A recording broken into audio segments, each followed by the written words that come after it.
Hi friends, welcome to our channel. और हम लोग पढ़ रहे हैं क्लास 7 साइंस का chapter number 5 physical and chemical changes. इससे पहले भी मैं एक वीडियो बना चुका हूं। अगर आपने वो वीडियो नहीं देखा है तो प्लीज़ जाकर प्लेलिस्ट पे चेक कर लीजिएगा। ठीक है। और उसमें मैंने आपको बताया था कि फिजिकल चेंजेस क्या होते हैं। मैं ब्रीफ फिर से बता देता हूँ। फिजिकल चेंजेस वो होते हैं जहाँ पे हम देखते हैं कि एक बॉडी का क्या क्या चेंजेस उसमें देखने को हमें मिलेगा, तब हम कहेंगे कि फिजिकल चेंज है। फॉर एग्जांपल, अगर किसी का स्ट्रेट चेंज होता है ना, शेप, साइज, कलर, है ना, तो ये चीज़ें अगर चेंज हो रही हैं सिर्फ, तो हम क्या कहेंगे कि ये फिजिकल प्रॉपर्टीज, फिजिकल चेंज उसमें आया है देखने को। और ये सारी प्रॉपर्टीज क्या कहलाती हैं? फिजिकल प्रॉपर्टीज है। कौन कौन सी? शेप, साइज, कलर या state of substance. State of substance आप जानते हैं, लिक्विड, मैटर, गैस। चलो, उसके बाद फिर हमने थोड़ा सा डिस्कशन किया था केमिकल चेंजेस का। तो आप केमिकल चेंजेस के बारे में, क्या होता है कि हमेशा कुछ ना कुछ न्यू मटेरियल हमें मिलेगा। जो ओरिजिनल मटेरियल था वो चेंज होके अब न्यू मटेरियल में जब भी हमें मिलेगा तो उसको हम कहेंगे केमिकल चेंज हुआ है। ठीक है। इसके साथ साथ केमिकल चेंज में और क्या देखने को हमें मिलता है? केमिकल चेंजेस में हमें देखने को मिल सकता है आपका कि हीट रिलीज होती है, लाइट रिलीज होती है। और आपका हीट, लाइट, हीट एब्जॉर्ब भी हो सकती है, साउंड भी सुनाई देता है, स्मेल भी आती है हमें। बहुत सारे फैक्टर्स होते हैं। अभी मैंने आपको पढ़ाया है कि नहीं पढ़ाया, मैं देखो अभी नहीं पढ़ा हमने। अभी आज हम लोग डिस्कस करने वाले हैं। ठीक है। और केमिकल चेंज का सबसे बेस्ट एग्जांपल है रस्टिंग। जंग लग जाता है ना जो लोहे की चीज़ों पे, वो है सबसे बेस्ट एग्जांपल इसका, रस्टिंग। ठीक है। उसमें पहले वो आयरन की चीज़ होती है, जो भी आयरन की चीज़ होती है आपने उसको देखा होगा, उसके ऊपर ऐसे पपड़ी सी जम जाती है, ब्राउन कलर की, है ना। तो वो क्या है? कुछ और नहीं बल्कि रस्ट है। ठीक। और रस्ट क्या है? एक टाइप का केमिकल चेंज है। वो आयरन था पहले, अब वो आयरन ऑक्साइड बन गया है, तो वो चेंज हो गया है। ठीक। तो जहां भी कुछ चेंज दिखेगा हमें तो उसको हम क्या कहेंगे? केमिकल चेंजेस हुए हैं उसमें। ठीक है ना। चलो, मैग्नीशियम रिबन वाला हम पढ़ चुके थे। और फिर हमने ये वाला एक्सपेरिमेंट भी देख लिया था, किस तरीके से कॉपर सल्फेट में अगर हम आयरन की कोई चीज़ डालते हैं तो copper sulphate solution blue to green में चेंज हो जाता है, और जो आयरन का ऑब्जेक्ट हम उसके अंदर डालते हैं उसके ऊपर कॉपर की लेयर जम जाती है, येलोइश कलर का। ये देखो जैसे दिख रहा है आपकी बुक में, है ना। चलो, आज हम तीसरा एक्सपेरिमेंट देखने वाले हैं केमिकल चेंजेस से। इसमें क्या किया जाता है कि हम दो दो टेस्ट ट्यूब ले रहे हैं, एक ऐसी एक ऐसी। इसमें हम क्या कर रहे हैं? एक में हम ले रहे हैं पहले विनेगर। विनेगर तो आप जानते ही हो, घर में आपने देखा होगा विनेगर सॉल्यूशन, है ना। तो विनेगर लेते हैं, जिसको हिंदी में सिरकाई बोलते हैं। ठीक। और उसमें थोड़ा सा हम क्या करते हैं? बेकिंग सोडा मिलाते हैं। ठीक। अब जैसे ही बेकिंग सोडा मिलाते हैं तो इन दोनों के बीच में रिएक्शन शुरू हो जाता है। ठीक। अब रिएक्शन शुरू होता है तो उससे क्या होता है? गैस निकलती है। ठीक। और हमने दूसरी तरफ वाली टेस्ट ट्यूब में क्या कर रखा है कि लाइम वाटर लिया हुआ था। ठीक। पानी लिया थोड़ा सा, उसमें चूना मिला दिया। अब इसको मिला के हमने साइड में रखा हुआ है, और इन दोनों को हमने किससे कनेक्ट किया हुआ है? एक पाइप से कनेक्ट कर रखा है। ताकि, और ऊपर में, इसके ऊपर में क्या लगा रखा हमने? कॉर्क लगा रखी है, ताकि इससे गैस बाहर ना निकले। अगर कोई गैस बनती है तो बाहर ना निकले, जो भी गैस जाए वो पाइप से ही जाए। ठीक। तो होता ही वही है, जब इनके बीच में रिएक्शन होता है, विनेगर और बेकिंग सोडा के बीच में, तो क्या बनता है? गैस बनती है। क्या रिएक्शन होता है भाई? विनेगर और बेकिंग सोडा के बीच में जब रिएक्शन होता है तो कार्बन डाइऑक्साइड रिलीज होती है और दूसरा सब्सटेंसेस बनता है जो यहीं रहता है। तो हमारा मेन मकसद क्या जानना है कि कौन सी गैस रिलीज हुई? गैस रिलीज हुई आपकी कार्बन डाइऑक्साइड। कार्बन डाइऑक्साइड आके कहाँ मिल रही है? आपको लाइम वाटर में दिखाई देती है। कैसे दिखती है हमें? बुलबुले दिखने लग जाएंगे आपको, है ना। उसमें बबल्स आना चालू हो जाते हैं, तो हम समझ जाएंगे यहाँ पे गैस रिलीज हो रही है। अब वो गैस रिलीज फर्दर यहाँ पे भी रिएक्शन करेगी, यहाँ पे लाइम वाटर के साथ भी रिएक्शन करती है ये वाली गैस। अब देखो, CO2 जो कार्बन डाइऑक्साइड गैस वहां से आई है, वो लाइम वाटर के साथ रिएक्ट करती है, क्या बनाती है? Calcium carbonate plus water. तो यहाँ पे पहले वो ना हल्का हल्का सा वाइट होता है, लेकिन बाद में वो बिल्कुल वाइट हो जाता है, जैसे दूध वाइट होता है ना, मिल्की वाइट एकदम वैसे ही हो जाता है ये। ठीक। ये एक किस एग्जाम्पल है कि हम किस तरीके से डिटेक्ट कर सकते हैं CO2 गैस का, कि CO2 गैस कहीं पे है या नहीं है। CO2 गैस बहुत खतरनाक होती है, और उसका डिटेक्शन का बेस्ट तरीका यही है। ठीक। चलो,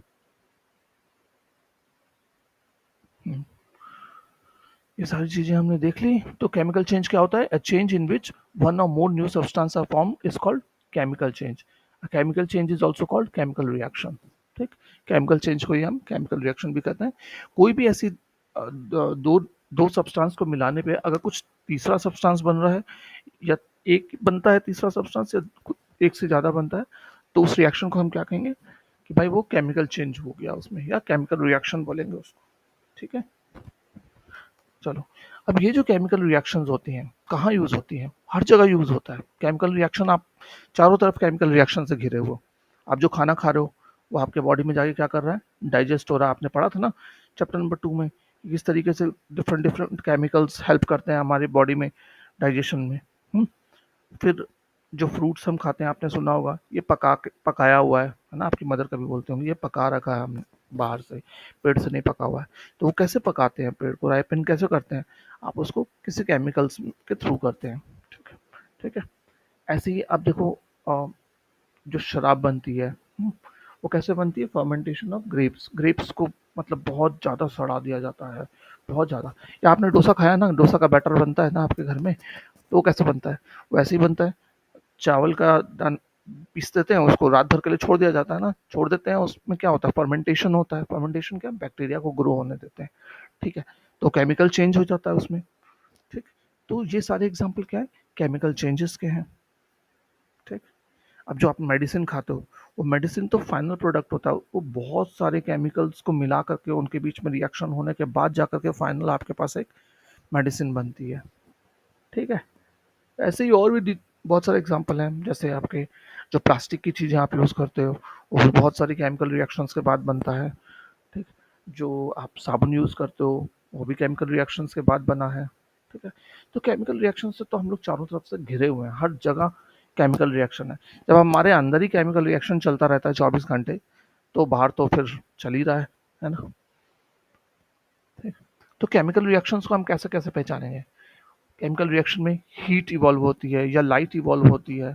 ठीक, या तो इवॉल्व भी हो सकती है या एब्जॉर्ब भी कर सकती है। ठीक, ये हीट को एब्जॉर्ब भी करते हैं या रिलीज भी करते हैं, उस तरह से लाइट को एब्जॉर्ब भी कर सकते हैं या रिलीज भी करते हैं। ठीक है ना?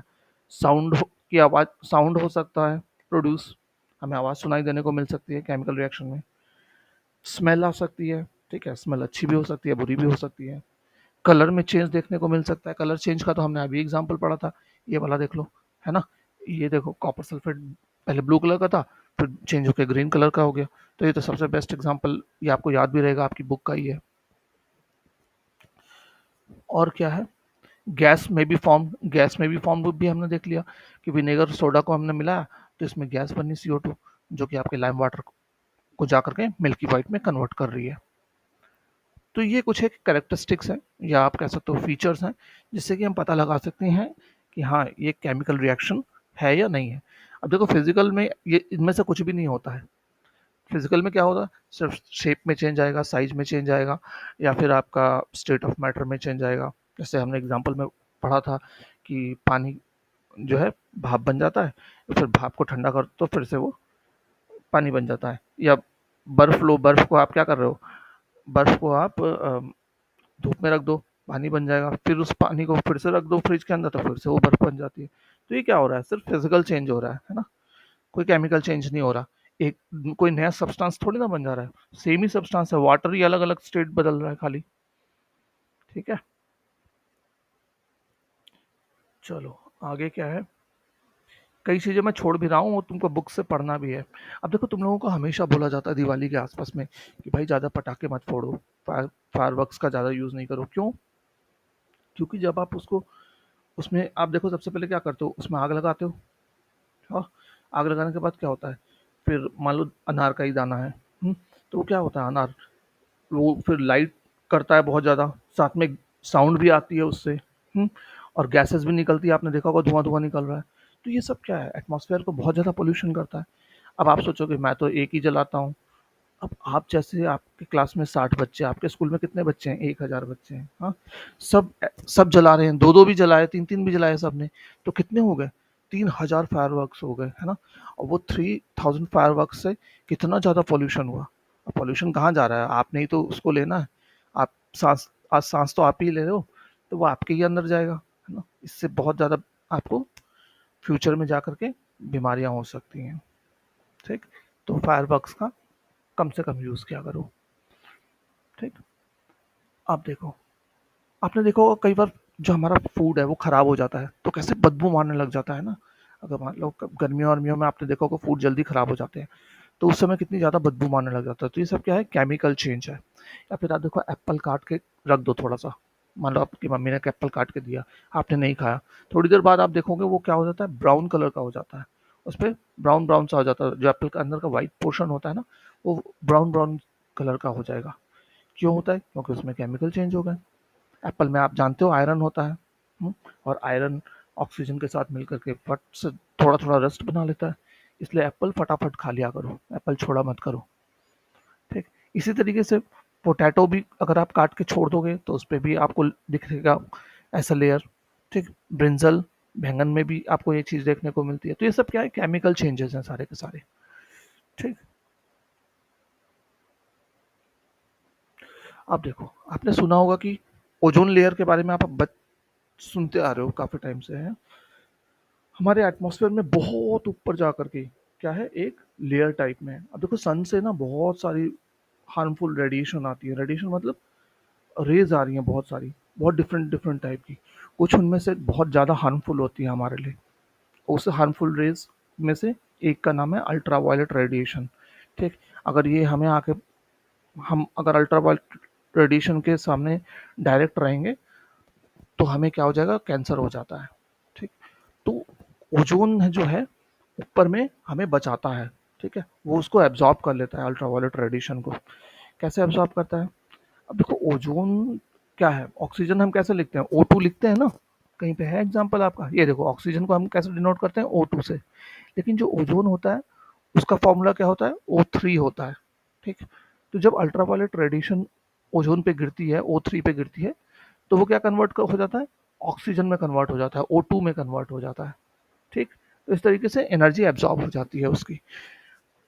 फॉर एग्जाम्पल आप समझ के देखो, सोच के देखो, अभी आपको समझ नहीं आया होगा, मेरे को पक्का विश्वास है। आपको पेन को मान लो किसी का तोड़ना है, आपके पास जो पेन है उसको तोड़ना है, तो क्या आप उसको उंगली को छू के तोड़ सकते हो? नहीं ना, आपको फोर्स लगाना पड़ता है तब जाकर टूटता है। तो आपकी कुछ एनर्जी कंज्यूम हो गई ना फोर्स लगाने में, है कि नहीं? तो वही होता है, जो रे आई है सन से इतनी दूर से, अब वो एनर्जी तो थी उसके पास, लेकिन वो एनर्जी क्या हो गई, ओजोन को तोड़ने में खत्म हो गई। तब वो उसमें एनर्जी ही नहीं रह गई। अब वो अंदर आ भी जाएगी सन अर्थ पे, तो वो हार्म नहीं कर पाएगी क्योंकि उसकी एनर्जी तो सारी खत्म हो गई। ठीक, तो इस तरीके से ओजोन हमें बचाता है। ठीक है, चलो, रस्टिंग ऑफ आयरन हम पढ़ तो चुके हैं, एक बार फिर से पढ़ लेते हैं। रस्टिंग ऑफ आयरन में क्या होता है, मैंने आपको बताया कि जो भी आपकी आयरन की चीजें हैं, है ना, जैसे आपकी शिप्स होते हैं, कार होती है, ट्रक होता है, आपका गेट्स भी होते हैं, आपकी बेंचेस भी होती हैं, आयरन तो आपको हर जगह दिखेगा, है कि नहीं? अब ये आयरन में क्या होता है, जब वो एयर के पास, एयर तो हर जगह है, तो एयर में ऑक्सीजन होता है। अब आयरन और ऑक्सीजन और थोड़ा बहुत भी मॉइस्चर, एयर में मॉइस्चर भी हमेशा रहता है। ठीक, हमेशा एयर में मॉइस्चर रहता है। सर्दियों में ज़्यादा मॉइस्चर हो जाता है तो आपको ठंड लगती है, गर्मियों में मॉइस्चर कम रहता है तो आपको उतना पता नहीं चलता है। ह्यूमिडिटी आपने सुना होगा ना, ह्यूमिडिटी इतने परसेंट है, ह्यूमिडिटी इतने परसेंट है, हमेशा आपको न्यूज़ में बताता रहता है। तो ह्यूमिडिटी जितनी ज़्यादा बढ़ेगी, आपको शुरू में गर्मी लगेगी, फिर ठंड लगने लग जाएगी। और ह्यूमिडिटी जितनी कम होगी उतना ज़्यादा गर्मी लगेगी आपको। तो लेकिन एयर में वाटर हमेशा रहता है, हमेशा रहता है। ठीक है, तो ऑक्सीजन और वाटर दोनों मिल करके आयरन पे अटैक करते हैं। ठीक, आयरन पे अटैक करते हैं और उसको क्या बना देते हैं, तीसरा कंपाउंड बना देते हैं आयरन ऑक्साइड, जिसको कि हम क्या बोलते हैं, रस्ट बोलते हैं। ठीक, आयरन ऑक्साइड का फॉर्मूला आप देख रहे हो, Fe2O3 है, ये रस्ट में कन्वर्ट हो जाता है और इस तरीके से ये केमिकल रिएक्शन कंप्लीट करता है। अब आप सोचो, अगर हर चीज पे रस्ट लग जाए तो कितनी जल्दी जल्दी चीजें बदलनी पड़ जाएंगी हमें। तो उससे बचने के लिए भी तो कुछ करना पड़ेगा। तो उससे बचने के लिए हम क्या करते हैं, नॉर्मली जितने भी आयरन की ऑब्जेक्ट्स हैं, आप देख लो, कहीं पे भी देख लो, उनको हम क्या करते हैं, पेंट करते हैं। हम्म, या उनके ऊपर ग्रीस लगा दी जाती है। ठीक है, पेंट करने का मकसद यही होता है ताकि उस पर क्या हो, रस्ट ना लगे।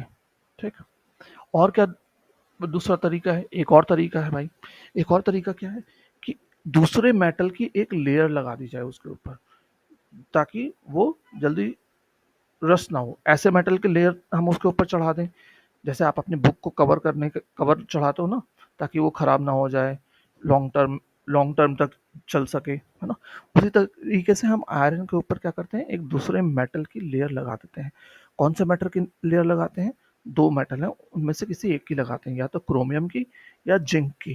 ठीक, आयरन के ऊपर बचाने के लिए आयरन को।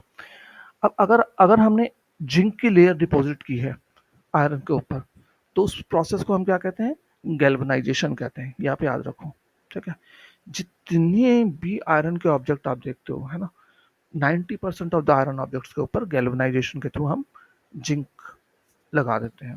ठीक, फॉर एग्जांपल जो हमारे घर में पाइप्स हैं पानी की, अब तो पीवीसी की पाइप्स आने लग गई हैं, लेकिन फिर भी कई जगह पे आपने देखा होगा लोहे की जो पाइप्स होती है, वो क्या होती है, उनमें जिंक की कोटिंग होती है अंदर से, ताकि पानी जब अंदर अंदर उसमें पाइप से जाए तो उसको रस्ट ना कर सके आयरन को। ठीक है, ऐसे ही आप देखो दुनिया में हर चीज, कितनी सारी चीजें हैं आयरन की तो बनी हुई।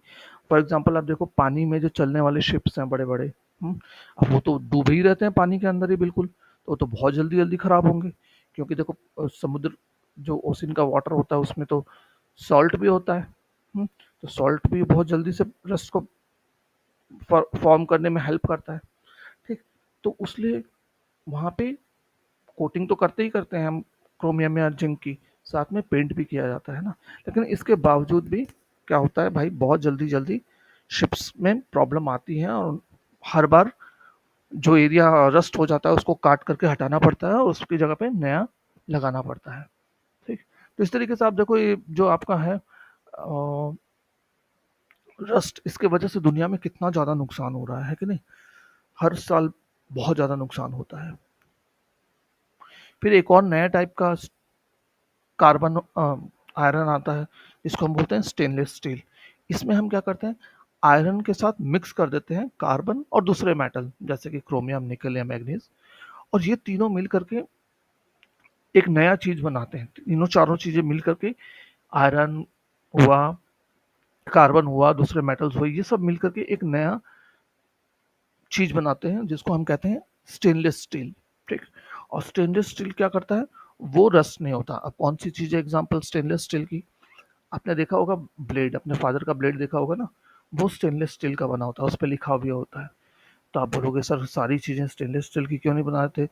चाहे आपकी शिप हो या कार हो, सब चीज़ स्टेनलेस स्टील की बनानी चाहिए। ये बहुत महंगा पड़ता है, क्योंकि आप देखो इसमें बहुत सारी चीज़ें मिक्स हो रही हैं, तो ऑब्वियस सी बात है ये महंगा पड़ेगा। हाँ, तो इसको हर चीज़ में नहीं किया जा सकता, इसलिए जो चीज़ें आपकी काम चलाई जा सकती हैं, उन चीज़ों में हम जिंक का ही प्लेटिंग करके आपको दे देते हैं। जैसे आपकी साइकिल है ना, तो साइकिल का जो स्टैंड वगैरह सब कुछ है वो सब लोहे का है, हाँ?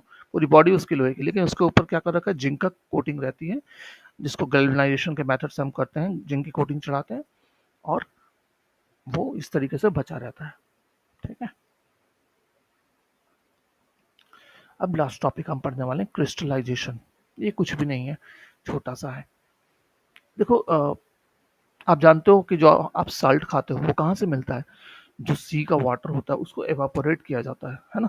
लेकिन ये क्या होता है, प्योर फॉर्म में नहीं हो पाता है। हम्म, इसमें क्रिस्टल्स हमें नहीं देखने को मिलते हैं, और प्योर चीज के लिए हमें क्या करना पड़ेगा, प्योर क्रिस्टल्स हम सिर्फ और सिर्फ लैब में ही बना सकते हैं। ठीक है, तो क्रिस्टलाइ जिस प्रोसेस से हम क्रिस्टल्स को बनाते हैं, है ना, तो वो प्रोसेस क्या कहलाता है, क्रिस्टलाइजेशन कहलाता है। और ये एक एग्जांपल है आपका फिजिकल चेंज का। फॉर एग्जांपल अभी हम देखते हैं, एक बना के देखते हैं कि क्या क्रिस्टल है।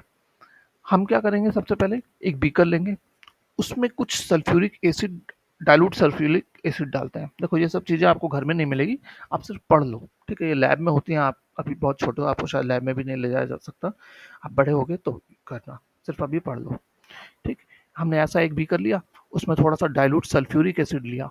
ठीक है, अब क्या करते हैं, हम इसको थोड़ा सा गर्म करेंगे, उसके बाद उसमें कॉपर सल्फेट सॉल्यूशन डाल देंगे। हमारे पास था ना नीला वाला कॉपर सल्फेट सॉल्यूशन, उसको डाल देंगे। ठीक, और इसको थोड़ा थोड़ा हिलाते रहेंगे। ठीक है, कंटिन्यूस हिलाते रहेंगे, फिर थोड़ा सा और कॉपर सल्फेट पाउडर डालेंगे उसके अंदर। लेकिन कॉपर सल्फेट, जब कॉपर सल्फेट उसमें घुलना बंद हो जाए, जब हम देखेंगे कि हाँ अब हम थोड़ा सा और कॉपर सल्फेट डाला, हमने देखा नहीं घुल रहा, तो फिर हम बंद कर देंगे। ठीक है, उसके बाद क्या करेंगे, उसको फिल्टर पेपर से फिल्टर करके दूसरे जार में ले लेंगे। ठीक, और जार में लेकर के छोड़ देंगे, उसको रहने देंगे, रख देंगे किनारे पे, ठंडा होने देंगे। गर्म कर रहे थे पहले हम, अब ठंडा होने देंगे। और जब वो ठंडा हो रहा तो उसको हिलाना नहीं है, ठीक है, वैसे का वैसे ही छोड़ देना है बिल्कुल, कुछ टाइम के लिए, आधा घंटा, 1 घंटा, नॉर्मली 2 घंटे तक होता है, हमने तो बना रखा है तो हमें पता है, लैब में 2 घंटे लग जाते हैं लगभग लगभग क्रिस्टल्स आने में। तो आप उसको छोड़ दो। ठीक है, उसके बाद क्या होता है, धीरे धीरे धीरे धीरे आप देखोगे उसमें क्रिस्टल्स बनने लग गए हैं। ये देखो ऐसे क्रिस्टल्स का बेस्ट एग्जांपल मैं आपको बताता हूँ लाइफ में क्या है, जो हमने भी बनाया था अपनी लैब में। फिटकरी, फिटकरी होती है ना, घर में आपने देखा होगा, फिटकरी क्रिस्टल इसी प्रोसेस से बनती है, क्रिस्टलाइजेशन के प्रोसेस से बनती है। ठीक, तो इस तरीके से आपने क्रिस्टलाइजेशन को भी जान लिया कि कैसे क्रिस्टलाइजेशन किया जाता है। ठीक है, क्रिस्टलाइजेशन के लिए क्या करना होता है, कोई भी हम पहले थोड़ा सा एसिड लेते हैं, उसको घर और उसमें वाटर ऐड करते हैं, और उसके साथ साथ उसको गर्म करना शुरू करते हैं। और एक मटेरियल होता है, कोई भी हो सकता है, यहाँ तो हम कॉपर सल्फेट ले रहे थे, मान लो हम कुछ और बना रहे हो, तो उसका पाउडर लेते हैं और उसको धीरे धीरे धीरे धीरे ऐड करना शुरू करते हैं और स्टेयर करते रहते हैं कंटिन्यू। जब वो क्या होता है, फर्दर ऐड नहीं होता है, मिक्स नहीं हो रहा होता है, तो हम उसको रोक देते हैं, नीचे रख देते हैं, स्टोव से नीचे उतार देते हैं, उसको ठंडा होने देते हैं, काफ़ी देर तक ठंडा होने देते हैं। जब वो बिल्कुल ठंडा हो जाता है, उसके बाद हम क्या करते हैं, देखते हैं उसमें क्रिस्टल्स बनने लग गए हैं। ठीक, तो इसी के साथ आपका चैप्टर खत्म हो गया भाई साहब। ये क्वेश्चन आंसर हम लोग कर लेंगे, अलग से वीडियो में करेंगे, बेटर रहेगा। अच्छा ये जान लो कुतुब मीनार के बारे में, ये बेटर, बहुत ही बढ़िया चीज़ है कुतुब मीनार के बारे में। मेरे को नहीं पता आप में से कितने लोग कुतुब मीनार गए हैं, वहाँ पे आपको ये एक आयरन पिलर दिखेगा। ठीक है, ये प्योर आयरन का बना हुआ है। अभी हमने क्या पढ़ा, आयरन में फटाफट रस्ट लग जाता है ना, लेकिन ये बहुत ही ज़्यादा एक्सेप्शनल है। ये मतलब आज तक इस पे बहुत सारे एक्सपेरिमेंट किए जा चुके हैं, नासा वगैरह सब कोई एक्सपेरिमेंट कर चुका है, लेकिन सब लोग बहुत ही ज़्यादा इससे मतलब आश्चर्य में है कि ये इस पे रस्ट नहीं लगता है। ये ऐसे ही ओपन में है बारिश में, और पता नहीं कितने सालों से है, 1600 ईयर्स पुराना है ये, इतने साल हो गए, लेकिन इस पे रस्ट नहीं लगता है, इसमें पेंट भी नहीं कर रखा है, इसको कोई कोटिंग नहीं कर रखी, कुछ भी नहीं कर रखा, लेकिन ये रस्ट नहीं लगता है। तो अभी रस्ट नहीं लगता वाला हमने कौन सा पढ़ा था, स्टेनलेस स्टील, है ना। लेकिन इसका एग्जाम्पल, इससे थोड़ा सा हमने चिप चिप किया, इसको थोड़ा सा तोड़ के उस पर एक्सपेरिमेंट किया, लेकिन ये स्टेनलेस स्टील का भी नहीं है उसका कंपोजिशन। ठीक है, तो आज तक इसका पता नहीं चल पा रहा है कि भाई ये कैसे बनाया गया था कि ये मतलब एंटी रस्ट है, इसको रस्ट का कोई असर ही नहीं पड़ रहा। ठीक, जाओ इंडिया गेट तो इसको जरूर देखना वहाँ पे। ठीक है, तो आप देखो हमारे हिस्ट्री में हमारे लोग, जो हमारे एंसेस्टर्स थे, दादा परदादा लोग थे, वो कितने ज़्यादा एडवांस थे, अंग्रेज़ों से भी ज़्यादा एडवांस थे। तो उन्होंने उस ज़माने में ये चीज़ बना डाली थी, जो हम आज तक नहीं बना पा रहे दोबारा। हम आज कहते हैं हमारी साइंस बहुत डेवलप्ड है, लेकिन आज भी हम ये चीज़ नहीं बना पा रहे इतना ज़बरदस्त तरीके से। ठीक है, चलो मिलते हैं फिर अगले वीडियो में। थैंक्स फॉर वॉचिंग, जय हिंद।